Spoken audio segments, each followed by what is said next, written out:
Assalamualaikum warahmatullahi wabarakatuh. Perkenalkan, saya Neti Kumalasari, salah satu dosen pada program studi D3 Akuntansi Fakultas Bisnis Universitas Mitra Indonesia. Sebagai seorang dosen, saya mempunyai kewajiban tridharma perguruan tinggi yang salah satunya yakni di bidang pengajaran. Dalam kesempatan ini, saya akan memaparkan terkait salah satu mata kuliah yang saya ampu, yakni Manajemen Kinerja dan Kompensasi. Mata kuliah ini merupakan mata kuliah wajib program studi pada semester genap dengan bobot 3 SKS. Teknik pembelajaran yang saya terapkan dalam metode ini yakni Delivery Interactive Assessment atau yang disingkat dengan DAI. Teknik penyampaian materi pembelajaran delivery yang saya gunakan yakni yang pertama, penyampaian materi pembelajaran dengan menggunakan buku bahan ajar yang telah disusun dan menggunakan buku penunjang lainnya. Yang kedua, penyampaian materi pembelajaran dalam bentuk PPT.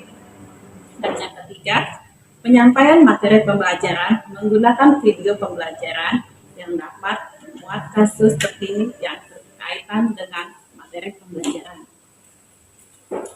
Teknik pembelajaran yang kedua adalah interaction, yakni menjelaskan bagaimana saya berinteraksi kepada mahasiswa selama proses perkuliahan.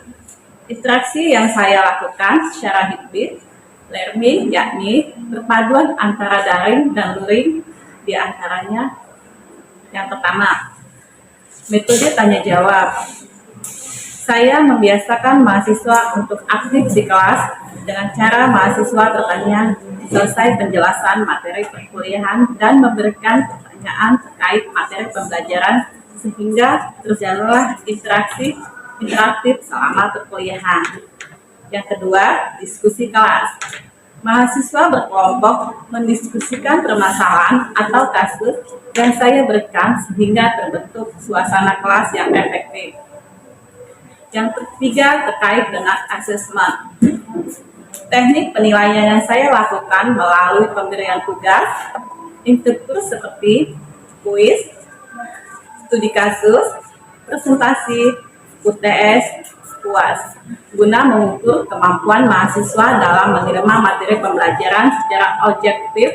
Indikator penilaian yang saya gunakan terdiri dari kehadiran mahasiswa 10%, tugas 10%, kuis 10%, keaktifan diskusi 10%, UTS 30%, dan UAS 30%. Indikator ini tertuang dalam kontrak perkuliahan yang telah disepakati mahasiswa beserta dosen pengampu di pekan pertama. Sehingga selain pembelajaran, saya juga telah melakukan penelitian dan pengabdian yang sudah dipublish pada jurnal berakreditasi dengan judul sebagai berikut. Yang pertama, analisis laporan keuangan dalam efektivitas penilaian permohonan kredit. Yang kedua, biaya produksi dan biaya penjualan terhadap laba perusahaan pada usaha kecil dan menengah. Dan yang ketiga, pendampingan manajemen usaha industri rumahan pada produk rengginang kota metro. Di sini saya akan menggunakan mata kuliah lebih rinci yang terangkum dalam rencana pembelajaran semester atau yang dikenal dengan RPS. Materi perkuliahan yang pertama, sumber daya manusia yang global. Yang kedua, visi dan misi perusahaan. Ketiga, indikator hasil utama, indikator kinerja, dan indikator kinerja utama. Dan yang keempat, prinsip-prinsip IKU. Dan yang kelima, 9 klaster kompetensi. Dan yang keenam, metode penilaian. Dan ketujuh, evaluasi jabatan. Pendekatan sistem pembelajaran yang saya gunakan adalah student-centered learning karena metode ini dirasa sangat efektif dalam meningkatkan proses pembelajaran. Metode pembelajaran ini mendorong mahasiswa untuk berpartisipasi aktif dalam proses pembelajaran. Selanjutnya, Saya menampilkan proses pembelajaran di kelas yang dilakukan secara tatap muka. Selamat menyaksikan. Terima kasih.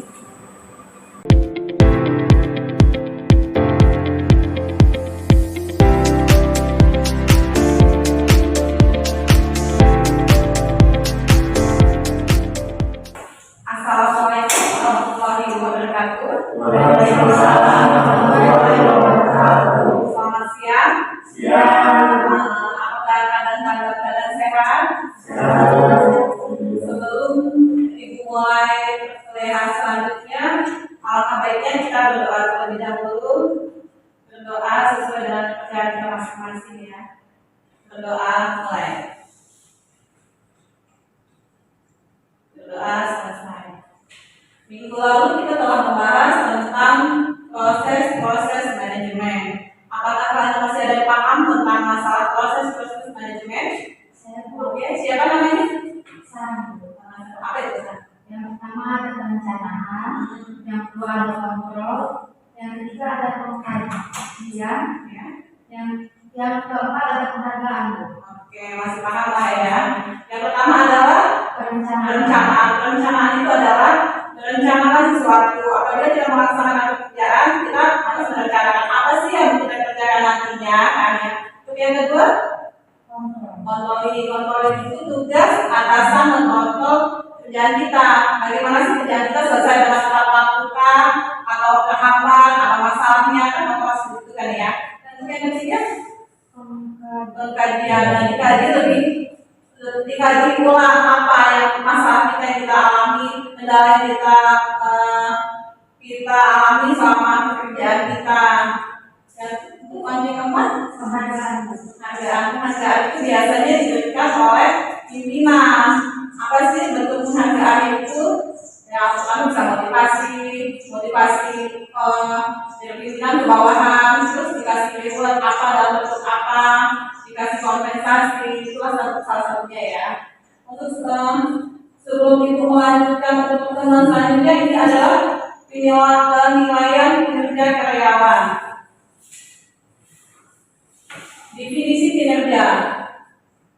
Menurut Bernardin Henderson, catatan perolehan yang dihasilkan dari suatu fungsi pekerjaan tertentu atau kegiatan selama periode tertentu. Ini menurut ahli semua ya. Terus lanjut. Oke, untuk faktor yang mempengaruhi kinerja karyawan. Yang pertama itu adalah faktor personal, pengetahuan, keterampilan, kemampuan seseorang, percaya diri, motivasi, komitmen yang dimiliki oleh seseorang individu. Itu mendasari pengetahuan. Pengetahuan itu apa yang dimaksud dengan pengetahuan? Kira-kira ada yang paham nggak apa yang dimaksud dengan pengetahuan? Pengetahuan kita dalam pekerjaan kita ada pengalaman, ada pengetahuan di bidang. Contoh nih, itu ada pengetahuan itu di bidang komputer atau ekonomi. Itu mempengaruhi kinerja, keterampilan itu apa tuh? Kita bisa apa di bidang apa, unggul di bidang apa? Terus kemampuan seseorang percaya diri, kemampuan seseorang dalam mengambil keputusan, kemampuan seseorang dalam mengerjakan sesuatu atau lebih cepat, tepat waktu. Terus percaya diri itu ada di diri kita. Gimana sih kita mengerjakan pekerjaan kita yang diberikan atasan? Bagus nggak sih kerjaan saya? Bisa selesai tidak sih pekerjaan saya?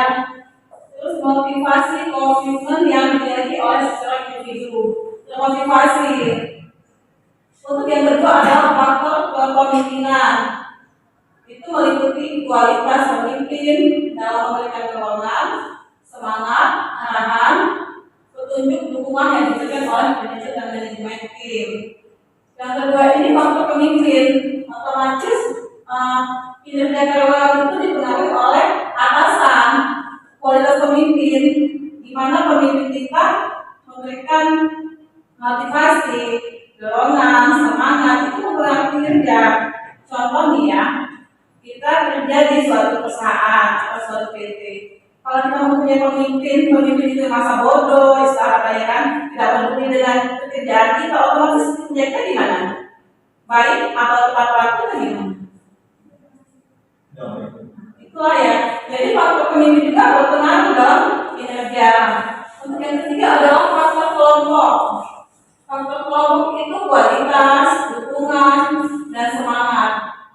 Contohnya apa tuh? Kualitas, dukungan, dan semangat. Lingkungan kerja kita memberikan semangat. Tim yang bagus, kerja kelompok yang bagus. Jadi termotivasi oleh suatu kerja. Umpama nih ya, kita kasih contoh. Kita kerja, tim lingkungan kita itu di sekitar kita itu tidak bagus, istilahnya tidak peduli, acuh otomatis kerjaan kita juga tidak apa ya, tidak sesuai dengan waktu, karena lingkungan tidak sehat kan ya. Terus yang keempat, faktor kontekstual atau situasi berupa tekanan dan perubahan. Itu adalah faktor internal maupun eksternal, faktor dari dalam lingkungan dan faktor dari luar lingkungan. Oke, next ya. Faktor yang mempengaruhi menurut para ahli, faktor-faktor yang mempengaruhi pencapaian kinerja adalah faktor kemampuan, ability, faktor motivasi. Rumusannya adalah ability, motivasi, attitude, situasi, dan funlock skill. Apa ini maksudnya? Ability itu apa? Kemampuan dan motivasi itu rumusannya kan. Terus attitude itu pelaku kita ya dalam pekerjaan bagaimana dengan situasinya bagaimana. Terus funlock skill apa? Pengetahuan dan keahlian. Bagaimana sih pengetahuan kita di bidang ilmu apa? Skill juga tuh keahlian kita di mana, di komputer atau di ekonomi ya. Oke, lanjut sampai sini. Ada sudah paham? Paham ya? Ibu lanjut ya. Ini juga untuk para ahli menurut Simamura, yaitu ada 3 faktor yang mempengaruhi kinerja karyawan. Yang pertama faktor individual, yang kedua faktor psikologis, dan yang ketiga faktor organisasi. Tiga faktor ini mempengaruhi kinerja karyawan. Faktor individu, kemampuan, keahlian, latar belakang. Kalau psikologis, attitude, personality, pembelajaran, dan motivasi. Yang keempat adalah yang ketiga adalah sumber daya kepemimpinan, penghargaan, dan struktural. Oke. Menurut template faktor-faktor kinerja terdiri dari faktor internal dan faktor eksternal, yaitu faktor internal, faktor yang dihubungkan dengan sifat-sifat seseorang. Contohnya apa itu? Faktor internal yang dihubungkan dengan sifat-sifat seseorang. Memang apa itu faktor internal yang dihubungkan dengan sifat-sifat seseorang? Sifat di dalam lingkungan sekitar. Contohnya apa nih? Antara individu, antara kelompok itu tidak saling komunikasi. Itu yang mempengaruhi kinerja juga. Terus yang kedua adalah faktor eksternal, yaitu faktor yang mempengaruhi kinerja seseorang berasal dari lingkungan, seperti perilaku, sikap, tindakan tempat kerja, bawahan, pimpinan, fasilitas kerja. Kalau ini mencakup semua ya, ibu lihat ini eksternal, internal masuk semua di sini. Lingkungan kerja masuk, faktor pimpinan masuk, fasilitas kerja juga masuk. Jadi masuk semua di bagian ini. Kalau untuk yang Gibson ini bahwa faktor perilaku individu dapat mempengaruhi kinerja, sedangkan yang mempengaruhi perilaku individu meliputi faktor psikologis, dan lingkungan. Nah, itu pertanyaan nih, kalau menurut kalian faktor yang mana yang lebih mempengaruhi kinerja, apakah faktor internal atau eksternal? Kalau eksternal kan di luar lingkungan, kalau internal di dalam internal bisa kita kendalikan. Oke, sampai sini saya ada pertanyaan. Siapa namanya? Tadi menulis nama itu kan ada tiga faktor, namanya individu, psikologis, dan organisasi. Di sini saya mau tanyakan faktor organisasi itu apa aja sih dan dijelaskan. Oke, si Maura ya. Tadi kamu menanyakan faktor organisasi ya, apa itu? Faktor organisasi itu sumber daya. Sumber daya itu apa tuh? SDM yang pertama. SDM itu meliputi lingkungan kerja, teman kerja, dan prasarana dan sarana. Contohnya komputer, AC, terus meja kerja. Contohnya nih, kalau kita kerja di suatu tempat, AC mati, panas tuh otomatis ya. Terus komputer juga bermasalah, tensinya terlalu rendah, itu menggunakan kerja kita otomatis kan. Jadi kita kerjanya lama, lelet, dan tepat waktu. Nah, terus kepemimpinan itu apa tuh? Bos kita, atasan kita, itu gimana sih cara menilai kinerja kita? Adakah pemimpin itu yang peduli, kira sama kita? Ada yang cuek, mengerjakan kalian selesai, mau tidak, masa bodoh. Yang penting saya menghasilkan laba. Ada juga yang peduli, terus sebenarnya di mana sih, gitu kan? Sudah sampai mana pekerjaannya? Nah, itulah. Terus penghargaan dan struktural. Penghargaan itu apa? Itu berupa yang dibilang tadi. Contoh nih, kita dikasih reward apa atau dikasih kompensasi berupa dana, berupa barang, atau diajak kemana ke suatu tempat. Oh, sudah menyelesaikan pekerjaan yang baik nih, dikasih penghargaan kan seenggaknya. Jadi dihargai pekerjaan kita itu. Dan struktural itu langkah organisasi. Gimana sih? Bos, atasan, bawahan. Ada kan tuh ya, suatu struktur organisasi itu atasan, bawahan. Ada yang atasan itu pilih kasih. Tidak semua karyawan dia sukai.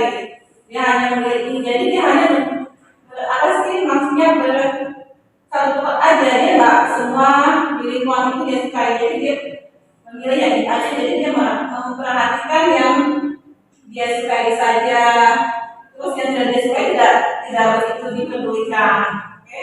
Ada yang ingin ditanyakan lagi? Apakah mas depan?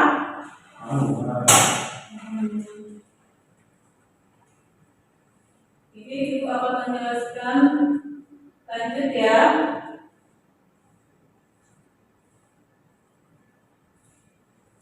Ada indikator kinerja karyawan. Indikator kinerja karyawan itu meliputi kualitas, kuantitas, ketepatan waktu, penghematan biaya, kemandirian, kerjasama. Apa yang dimaksud dengan kualitas? Kualitas apa yang kalian pahami? Kualitas tentang kualitas. Kualitas suatu pekerjaan. Pekerjaan yang kita hasilkan itu bisa lebih baik, hasilnya baik, tepat waktu. Kalau kuantitas itu banyak, berapa banyak pekerjaan yang kita hasilkan. Terus ketepatan waktu, kita memperkerjakan sesuatu itu tepat waktu. Yang diberi waktu seminggu, selesai dalam seminggu. Yang diberikan waktu sehari, selesai dalam waktu sehari. Penghematan biaya, apa itu penghematan biaya? Efisiensi. Contoh nih, kita ditargetkan pekerjaan itu sampai selesai, tapi kita tidak selesai, atau ada kalau di itu barang yang dicek kita kerjakan, itu kan merugikan perusahaan, itu tidak efisiensi, tidak hemat biaya. Sedangkan kalau kita mengerjakan sesuatu, kerjaan kita itu bagus, otomatis apa yang kita hasilkan kan oke, bagus. Kerjasama antar tim, bagaimana kerjasama itu terjalin. Oke, next.